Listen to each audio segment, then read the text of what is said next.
Hello friends, welcome to our channel. Friends, आज हम class 12 maths का एक्सरसाइज 3.3 का क्वेश्चन नंबर 7 से स्टार्ट करेंगे हल करना। क्वेश्चन नंबर 6 तक हमने हल कर लिया है। अगर आपने पिछला वीडियो नहीं देखा है तो जल्दी से देख लीजिए।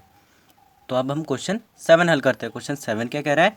सिद्ध कीजिए कि आव्यूह ए इक्वल टू 1-1 5-1-2-1 5-1-3 है, एक सममित आव्यूह है। और नेक्स्ट क्या है? सिद्ध कीजिए कि आव्यूह ए 0-1-1-1-0-1-1-1-0 एक विषम सममित आव्यूह है। तो इससे हल करते हैं। तो अभी तक आपने अगर सब्सक्राइब नहीं किया तो जल्दी से सब्सक्राइब कर दीजिए। क्वेश्चन 7 का first part, A equal to ये दिया है, हमें सिद्ध करना है ए एक सममित आव्यूह है। तो सममित आव्यूह के लिए हमें ए इक्वल टू ए डैश हमें सिद्ध करना है। ठीक है, तो हमें सबसे पहले ए डैश चाहिए, तो हम ए डैश निकालते हैं। तो ए का स्तंभ पंक्तियों में चेंज हो जाएगा और पंक्ति स्तंभ में। ठीक है, तो क्या हो जाएगा? ए डैश इक्वल टू 1-1 5। तो ये वाला हमारा पहला स्तंभ था, तो ये वाला पहली पंक्ति में आ गया। ठीक है, अब नेक्स्ट स्तंभ हमारा ये है, तो हम इसे नेक्स्ट पंक्ति में लिख लेंगे। ठीक है, -1 2 और 1। अब तीसरा स्तंभ ये है, तो 5-1-3, तो इसे तीसरे पंक्ति में लिख लेंगे, तो 5-1-3। ठीक है, तो हमने ए डैश निकाल दिया। अब हमें दिख रहा है यहाँ पर ए हमारा 1-1 5 है। यहाँ पर ए हमारा 1-1 5 है। ए डैश भी वही है, 1-1 5। फिर -1 2 1 -1 2 1 5-1 3 5-1 3। तो हमें दिख रहा है दोनों में सेम है, तो हम लिख लेंगे अतः ए इक्वल टू ए डैश। ठीक है, तब ए एक सममित आव्यूह है। ठीक है, अगर ए बराबर ए डैश हुआ तो अब एक सममित आव्यूह है। तो हमने सिद्ध कर लिया। अब क्वेश्चन 7वें का सेकंड पार्ट हल करते हैं। तो ए हमें दिया है, ये सिद्ध करना है ए एक विषम सममित आव्यूह है। तो विषम सममित आव्यूह के लिए हमें पता है कि क्या होता है, माइनस का ए इक्वल टू ए डैश है। अगर होगा तो हमारा विषम सममित आव्यूह होगा। तो ए माइनस है इक्वल टू ए डैश हमें सिद्ध करना है। ठीक है, करना है। तो हम सबसे पहले ए डैश निकालते हैं। तो ए डैश क्या हो जाएगा? ए डैश पंक्तियों का स्तंभ में और स्तंभों का पंक्ति में। तो हम 0-1 -1 पहला स्तंभ है, तो इसे पहले पंक्ति में लिख लेंगे। तो क्या हो जाएगा? 0-1 -1। ठीक है, अब नेक्स्ट स्तंभ क्या है हमारा? -1 0 1। तो -1 0 1 ये दूसरे पंक्ति में आ जाएगा। अब थर्ड क्या है? थर्ड स्तंभ हमारा ये है 1 -1 0। तो इसे थर्ड पंक्ति में लिख लेंगे। तो क्या हो जाएगा? 1 -1 और 0। ठीक है, तो हमारा ए डैश निकल गया। अब हमें चाहिए क्या? माइनस का ए। तो हम माइनस का ए भी निकाल लेते हैं। तो माइनस का ए क्या हो जाएगा? इस पूरे ए में माइनस का मल्टीप्लाई कर देंगे, तो क्या हो जाएगा? 0 तो वैसे का रहेगा, प्लस का 1 माइनस का 1 हो जाएगा, माइनस का 1 प्लस का 1 हो जाएगा। ठीक है, नेक्स्ट माइनस का 1 प्लस का 1 हो जाएगा, 0 वैसे का वैसा रहेगा, प्लस का 1 माइनस का 1 हो जाएगा, प्लस का 1 माइनस का 1 और माइनस का 1 1, 0 वैसे का वैसा। अब आपको दिख रहा है ए डैश 0 माइनस का 1 1, 0 माइनस का 1 ए 1, यानी ए डैश और माइनस का ए दोनों सेम है, आपको दिख रहा है यहाँ पर। नेक्स्ट स्तंभ में भी वही है, 1 0 -1 1 0 -1 -1 1 0 -1 1 1। तो ये दोनों इक्वल दिख रहे हैं, तब हम लिख देंगे चूँकि माइनस का ए इक्वल टू ए डैश है, तब ए एक विषम सममित आव्यूह होगा। ठीक है, तो हमने 7 क्वेश्चन कंप्लीट कर लिया। अब हम 8 क्वेश्चन करते हैं। तो क्वेश्चन 8 क्या कह रहा है? आव्यूह ए इक्वल टू 1 5 6 7 के लिए सत्यापित कीजिए कि ए प्लस ए डैश एक सममित आव्यूह है। Next A minus A dash एक विषम सममित आव्यूह है। तो इसे हल करते हैं। तो हम क्वेश्चन 8 हल करते हैं। तो मैं आव्यूह ए बराबर ये दिया है, हमें सिद्ध करना है पहला ए प्लस ए डैश एक सममित आव्यूह है। ठीक है, तो हमें सिद्ध करने के लिए हमें सबसे पहले ए डैश निकालना पड़ेगा, तो हम ए डैश निकालते हैं। तो ए डैश क्या हो जाएगा 1, यहाँ पर 6 हो जाएगा, यहाँ पर 5 और यहाँ पर 7। ठीक है, तो हमने ए डैश निकाल दिया। अब हमें निकालने क्या है ए प्लस ए डैश, तो ए प्लस ए डैश निकालते हैं तो क्या हो जाएगा ए हमारा क्या है 1657 और ए डैश हमें क्या निकाला हमने 1567। ठीक है, तो हम इन दोनों को ऐड कर देते हैं। तो ऐड करने पर क्या हो जाएगा, तो ऐड करते हैं 1 + 1 हो जाएगा, 5 + 6 हो जाएगा, 6 + 5 7 + 7। ठीक है, तो ये हमारा ए प्लस ए डैश है। तब ऐड कर देंगे तो क्या हो जाएगा 2 11 11 और 14। ठीक है, तो अब हमें क्या निकालना है सममित आव्यूह के लिए इन दोनों का पूरा डैश कर देना है। तो क्या करेंगे हम ए प्लस ए डैश का पूरा डैश। ठीक है, इन दोनों का डैश कर देंगे तो क्या हो जाएगा 2, ये 11 इधर नीचे आ जाएगा, ये 11 ऊपर चला जाएगा और अपॉन में 14। ठीक है, अब आपको ए प्लस ए डैश का होल डैश आपको पूरा दिख रहा है 2 11 11 14 है, और ए प्लस ए डैश क्या है 2 11 11 14, दोनों कॉमन है, दोनों सेम है। तो सेम होंगे तो क्या हो जाएगा हम लिख देंगे अतः A plus A dash equal to A plus A dash का पूरा डैश। ठीक है, दोनों बराबर हैं, इसलिए क्या हो जाएगा, इसलिए हम लिख देंगे ए प्लस ए डैश क्या हो जाएगा एक सममित आव्यूह होगा। ठीक है, अब हम इसका नेक्स्ट पार्ट करते हैं। नेक्स्ट पार्ट क्या है ए माइनस ए डैश एक विषम सममित आव्यूह है, हमें सिद्ध करना है। तो सबसे पहले हम ए डैश निकाल लेते हैं। तो ए डैश हमने निकाला था पहले क्वेश्चन में, क्या था हमारा 1567। ठीक है, तो अब हम क्या करेंगे हमें ए माइनस ए डैश निकालना है, तो हम ए से ए डैश घटा देते हैं। तो क्या हो जाएगा ए हमारा क्या है 1657 ऐसे माइनस क्या हो जाएगा 1567। ठीक है, अब हमें इन दोनों को माइनस कर देना है। तो माइनस करने पर क्या हो जाएगा माइनस कर देते हैं, तो 1 - 1 0, 5 - 6 माइनस का 1, 6 - 5 1, 7 - 7 0। ठीक है, तो हमें ए माइनस ए डैश प्राप्त हुआ 0 - 1 1 और 0। तो अब हम इसका पूरा डैश निकाल लेते हैं। तो क्या हो जाएगा ए माइनस ए डैश का पूरा डैश। ठीक है, तो क्या हो जाएगा ये चेंज हो जाएगा, तो 0 माइनस का 1 नीचे आ जाएगा, ये प्लस का 1 ऊपर चला जाएगा और 0 वही रहेगा। ठीक है, तो ए माइनस ए डैश का पूरा डैश क्या हो जाएगा 0 1 -1 और 0। तो अब हम क्या निकालेंगे माइनस का ए माइनस ए डैश निकालेंगे। तो क्या हो जाएगा माइनस करेंगे तो माइनस इसमें से इसमें दोनों में क्या करेंगे मल्टीप्लाई, तो क्या हो जाएगा 0 माइनस का 1 और माइनस क्या हो जाएगा प्लस का 1, इधर माइनस का 1 और ये 0। ठीक है, तो आपको दिख रहा है ए माइनस ए डैश का पूरा डैश 0 1 -1 0 और माइनस का ए माइनस ए डैश 0 1 -1, दोनों सेम है। तो क्या हो जाएगा अतः हम लिख देंगे ए माइनस ए डैश का पूरा डैश इक्वल टू माइनस का ए माइनस ए डैश। इसलिए क्या हो जाएगा ए माइनस ए डैश एक विषम सममित आव्यूह होगा। ठीक है, तो हमारा 8 क्वेश्चन कंप्लीट हुआ।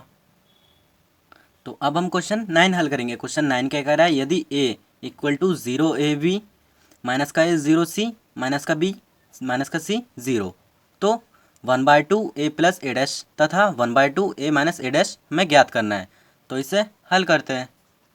तो क्वेश्चन 9 हल करते हैं। तो सबसे पहले हमें दिया है a इक्वल टू ये, तो हमें ज्ञात करना है 1/2 a प्लस ए डैश तथा 1/2 a माइनस ए डैश।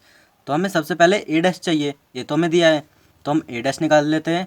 तो ए डैश क्या हो जाएगा ज़ीरो, ए नीचे आ जाएगा, बी नीचे आ जाएगा, ठीक है। माइनस के ऊपर चला जाएगा ज़ीरो और सी, माइनस का भी इधर चला आएगा, माइनस का सी और ज़ीरो, ठीक है। तो ए डैश निकल गया। अब हमें सबसे पहले निकालना है 1/2 ए प्लस ए डैश। तो हम निकालते हैं, तो 1/2 ए प्लस ए डैश, ठीक है। तो निकालने पर, तो सबसे पहले हम 1/2 कॉमन ले लेते हैं, तो बाहर है। अब ए प्लस ए डैश क्या हो जाएगा, तो सबसे पहले ए, तो ए क्या है हमारा, zero A B, zero A B minus A, zero C minus B minus C zero, ठीक है। तो हम ऐड कर देते हैं, तो क्या हो जाएगा, zero plus zero, A minus A, B minus B, minus A plus A, zero plus zero, फिर C minus C, minus B plus B, minus C plus C, और ज़ीरो प्लस ज़ीरो, ठीक है। तो हमने ऐड कर दिया। अब हम क्या करेंगे, 1/2 वैसे लिखेंगे और सबको ऐड और माइनस कर देंगे, तो ये ज़ीरो ऊपर रहेगा। ए से ए कैंसिल, तो क्या बचेगा, ज़ीरो, बी से बी कैंसिल, ज़ीरो, और ए से ए कैंसिल, ज़ीरो, ज़ीरो तो वैसे का वैसा, C minus C zero, B minus B zero, C minus C zero, zero, ठीक है। तो इसका आंसर क्या आएगा, 1/2 ए प्लस ए डैश क्या हो जाएगा हमारा, पूरा 1/2 से ज़ीरो का मल्टीप्लाई कर देंगे तो ज़ीरो आएगा, zero zero zero zero zero zero zero zero, ठीक है। तो ये हमारा आंसर है।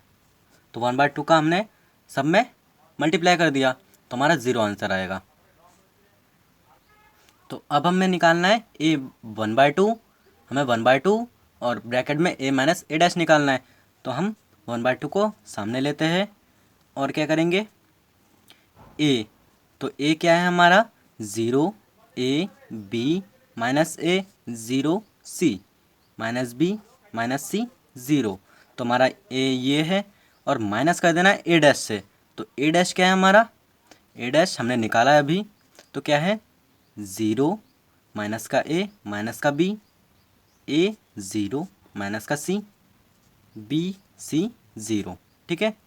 तो अब हमें ए माइनस ए डैश कर देना है, तो हम ए माइनस ए डैश करते हैं, तो क्या हो जाएगा, 1/2 सामने लिखते हैं और इनको माइनस कर देते हैं, तो क्या हो जाएगा, zero minus zero, A plus A, B plus B, और क्या हो जाएगा, माइनस का ए माइनस का बी, माइनस का ए माइनस का ए, ठीक है। ज़ीरो से ज़ीरो माइनस हो जाएगा, तो ज़ीरो माइनस ज़ीरो, और C plus C minus B minus B minus C zero minus zero, ठीक है।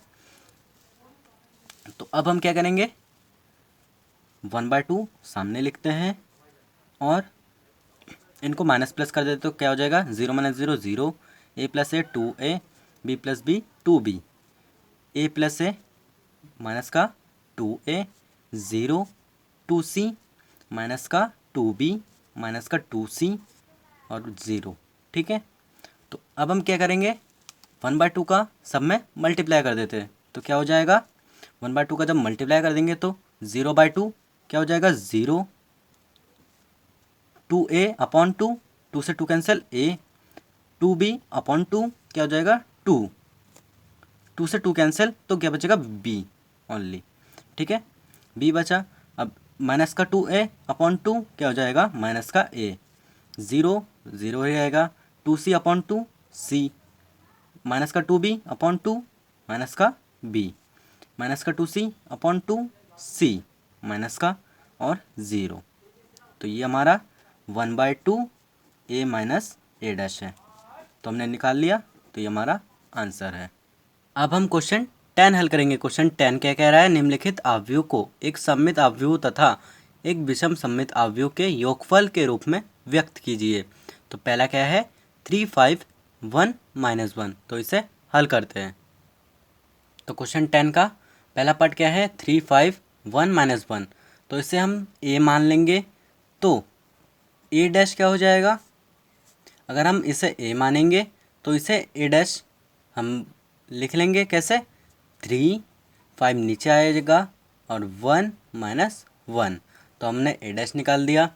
अब हमें पता है क्या, तो हमें पता है एक सममित आव्यूह तथा एक विषम सममित आव्यूह का योगफल। तो सममित आव्यूह क्या है हमारा, 1/2 A plus A dash plus 1/2 A minus A dash. तो ये हमारा विषम सममित आव्यूह है और ये हमारा सममित आव्यूह है। ठीक है, तो इनका योगफल आप ए मान लो, तो ए बराबर इनका योगफल। ठीक है, तब हम लिखेंगे, सबसे पहले इसे मान लेंगे। तो माना, सबसे पहले सममित आव्यूह को मानते हैं, तो क्या मानेंगे, p। तो p बराबर 1/2 ए प्लस ए डैश हम मान लेते हैं। तब हम p निकालेंगे, तो p क्या हो जाएगा हमारा, p equal to 1/2 A plus A dash. तो a हमारा ये है और a डैश हमारा ये है, तो हमें इसे प्लस करना है। तो 3 + 3 हो जाएगा, 5 + 1 हो जाएगा, 1 + 5 हो जाएगा और -1 हो जाएगा। ठीक है, तब हम p निकालते हैं, तो p क्या हो जाएगा, 1/2, इसको ऐड कर देते हैं। तो 3 + 3 6, 5 + 1 6, 5 + 1 6 और -1 2, तो माइनस का 2। ठीक है, तो हमारा p आया 1/2, 6 6 6 - 2। तो हम इसे अब 1/2 को सब में मल्टीप्लाई कर देते हैं। तो क्या हो जाएगा, p इक्वल टू 6 से 2 कैंसिल हो जाएगा, क्या बचेगा 3। तो क्या हो जाएगा 3 3 3 और यहाँ पर 2 1 × 2, तो माइनस का 1। तो हमारा निकल गया p इक्वल टू 3 3 3 और 1 माइनस का। ठीक है, तो अब हम क्या निकालेंगे, तो p डैश। तो p डैश निकालते हैं, तो p डैश क्या हो जाएगा, सबसे पहले 3 और यहाँ का 3 हमने यहाँ पर लिख लिया, तो 3 और -1, तो इससे कोई फ़र्क नहीं पड़ा, तो दोनों आपको दिख रहा है सेम है। तो हम लिख लेंगे चूँकि p equal to p dash, इसलिए क्या हो जाएगा, p एक सममित आव्यूह है, सममित आव्यूह है। तो हमने निकाल के भी देख लिया कि यह एक सममित आव्यूह है। तो अब हम निकालेंगे q। तो सबसे पहले हम मानेंगे, माना q इक्वल टू क्या होगा, 1/2 ए माइनस ए डैश। ठीक है, तो हमने q को 1/2 ए माइनस ए डैश माना। ठीक है, तो हमने 1/2 ए प्लस ए डैश को हमने p माना और 1/2 ए माइनस ए डैश को हमने q माना। तो हम यहाँ पर लिख लेते हैं a equal to p plus q। ठीक है, तो हमें p तो मिल गया, अब हमें q चाहिए, तो q निकालते हैं। तो हमारा q क्या हो जाएगा, q equal to 1/2 A minus A dash है, तो 1/2 सामने लिख लेते हैं और a माइनस ए डैश कर देते हैं। तो a में से a डैश को घटा देंगे, तो क्या हो जाएगा 3 - 3, 5 - 1 और 1 - 5 -1 + 1। ठीक है, तो हमारा q क्या आ जाएगा, लिख लेते हैं q इक्वल टू 1/2, 3 - 3 0, 5 - 1 4, 5 - 1 4 लेकिन माइनस का। ठीक है, और यहाँ पर 1 - 1 0। ठीक है, तो अब हम क्या कर देंगे, 1/2 का इन दोनों में मल्टीप्लाई कर देते हैं। तो क्या हो जाएगा, इसमें मल्टीप्लाई करने पर 0 आएगा, इसमें 1/2 का मल्टीप्लाई 4 में करेंगे तो 2 2 ज़ा 4 यानी 2। अब इसका 1/2 का मल्टीप्लाई -4 में करेंगे तो माइनस का 2। अब 1/2 का मल्टीप्लाई 0 में करेंगे तो 0। ठीक है, तो हमारा q क्या आया, 0 माइनस का 2 2 और 0। तो हमारा q तो ये निकल गया। अब हमें चाहिए क्या, q डैश। तो हम q डैश निकालते हैं, क्या हो जाएगा, तो हमारा q डैश हो जाएगा 0, 2 नीचे आ जाएगा, माइनस का 2 ऊपर चला जाएगा और 0। ठीक है, तथा हमें q डैश तो मिल गया, अब हमें माइनस का q चाहिए। तो माइनस का q निकालने के लिए हम क्या करेंगे, इस पूरे में q, इस पूरे q में, तो q तो हमारा ये है, तो इसमें हम माइनस का मल्टीप्लाई कर देते हैं। तो मल्टीप्लाई करने पर 0 तो 0 ही रहेगा, 2 प्लस का है तो माइनस का हो जाएगा, माइनस का 2 प्लस का हो जाएगा और 0। ठीक है, तो आपको q डैश और q माइनस का q दोनों इक्वल दिख रहे हैं, तो हम लिख लेंगे क्यू, चूँकि Q dash equal to minus का क्यू, इसलिए क्यू एक विषम सममित अवयव होगा, विषम सममित अवयव होगा। ठीक है, तो हमने Q को विषम सममित अवयव लिख लिया, तो हमने निकाल भी लिया कि Q एक विषम सममित अवयव है।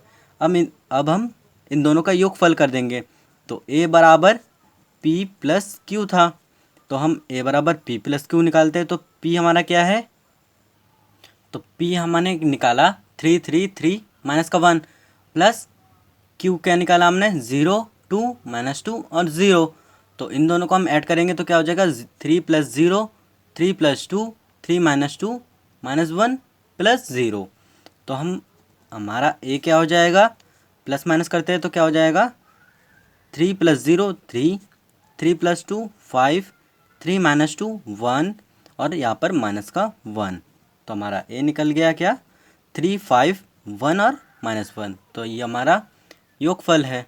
अब हम क्वेश्चन 11 करते हैं। क्वेश्चन 11 क्या कह रहा है, यदि A तथा B समान कोटि के सममित अवयव है, अगर सममित अवयव है तो AB - BA एक क्या होगा, एक विषम सममित अवयव होगा। ठीक है, क्योंकि AB समान कोटि के सममित अवयव है तो AB - BA क्या हो जाएगा, विषम सममित अवयव। ठीक है, तो अब क्वेश्चन 12 करते हैं। क्वेश्चन 12 क्या है, यदि A = cos alpha - sin alpha cos alpha हो तो A + A' = I, यदि अल्फ़ा का मान है इनमें से कौन सा, तो इसे हल करते हैं। तो क्वेश्चन 12 में हमें दिया है A = ये cos अल्फ़ा - sin अल्फ़ा और cos अल्फ़ा, और तथा क्या दिया है A + A' = I, तो सबसे पहले हमें A' चाहिए तो A' निकालते हैं, तो A' क्या हो जाएगा हमारा cos अल्फ़ा माइनस का sin अल्फ़ा नीचे आ जाएगा और sin अल्फ़ा और क्या है cos अल्फ़ा। ठीक है, तो A' हमने निकाल लिया। अब हम इसमें मान पुट कर देते हैं, तो A हमारा क्या है cos अल्फ़ा माइनस का sin अल्फ़ा और sin अल्फ़ा cos अल्फ़ा, तो ये A हमारा ये है। अब प्लस करना है A' से, तो A' क्या है हमारा cos अल्फ़ा sin अल्फ़ा और माइनस का sin अल्फ़ा cos अल्फ़ा, तो हमें I का मान पता है 1 0 0 1 होता है, तो हमने I का मान रख दिया। अब हम क्या करेंगे A + A' को ऐड कर देंगे, तो क्या हो जाएगा cos alpha plus cos alpha और माइनस का sin alpha plus sin alpha. ठीक है, और अपॉन में क्या है इसमें sin alpha minus sin alpha cos alpha plus cos alpha equal to क्या होगा 1 0 0 1। ठीक है, तो अब हम क्या करेंगे, इसमें आपको दिख रहा है cos अल्फ़ा और cos अल्फ़ा है, तो हम लिख लेंगे 2 cos अल्फ़ा। ठीक है, अब इधर माइनस का sin अल्फ़ा है, इधर प्लस का, तो दोनों आपस में कैंसिल हो जाएंगे। ये sin अल्फ़ा प्लस का है, ये sin अल्फ़ा माइनस का है, तो दोनों आपस में कैंसिल हो जाएंगे, तो ये हो जाएगा 0, ये भी 0, ये cos alpha plus cos alpha क्या होगा 2 cos अल्फ़ा। ठीक है, इक्वल में क्या होगा 1 0 0 1। तो अब हम क्या करेंगे, हमें पता है यदि दो अवयव समान हो तो उनके संगत अवयव भी समान होंगे। तब हम लिख लेंगे यहाँ पर 2 cos अल्फ़ा = 1, 0 = 0 है, 0 = 0 है, यहाँ पर 2 cos अल्फ़ा = 1 होगा, तो इसे हम एक बार ही लिखते हैं, तो 2 cos अल्फ़ा = 1, तो हमने एक बार लिखा। तब cos अल्फ़ा क्या हो जाएगा हमारा cos अल्फ़ा = 1/2। अब हमें पता है चूँकि cos π/3 = 1/2, तो हमें cos π/3 = 1/2 पता है, तो हम लिख लेंगे cos π/2 = 1/2। ठीक है, तब आपको दिख रहा है अल्फ़ा की जगह हमने π/2 रख दिया, तो अतः पाई क्या है अल्फ़ा = क्या हो जाएगा हमारा π/2, तो ये हमारा आंसर है। तो हमने क्वेश्चन 12 हल कर लिया है। आई होप आपको पूरा समझ में आया होगा। अगर समझ में आया तो लाइक कमेंट और शेयर करना ना भूलें। तो मिलते हैं नेक्स्ट वीडियो में नेक्स्ट टॉपिक के साथ। Thank you for watching video.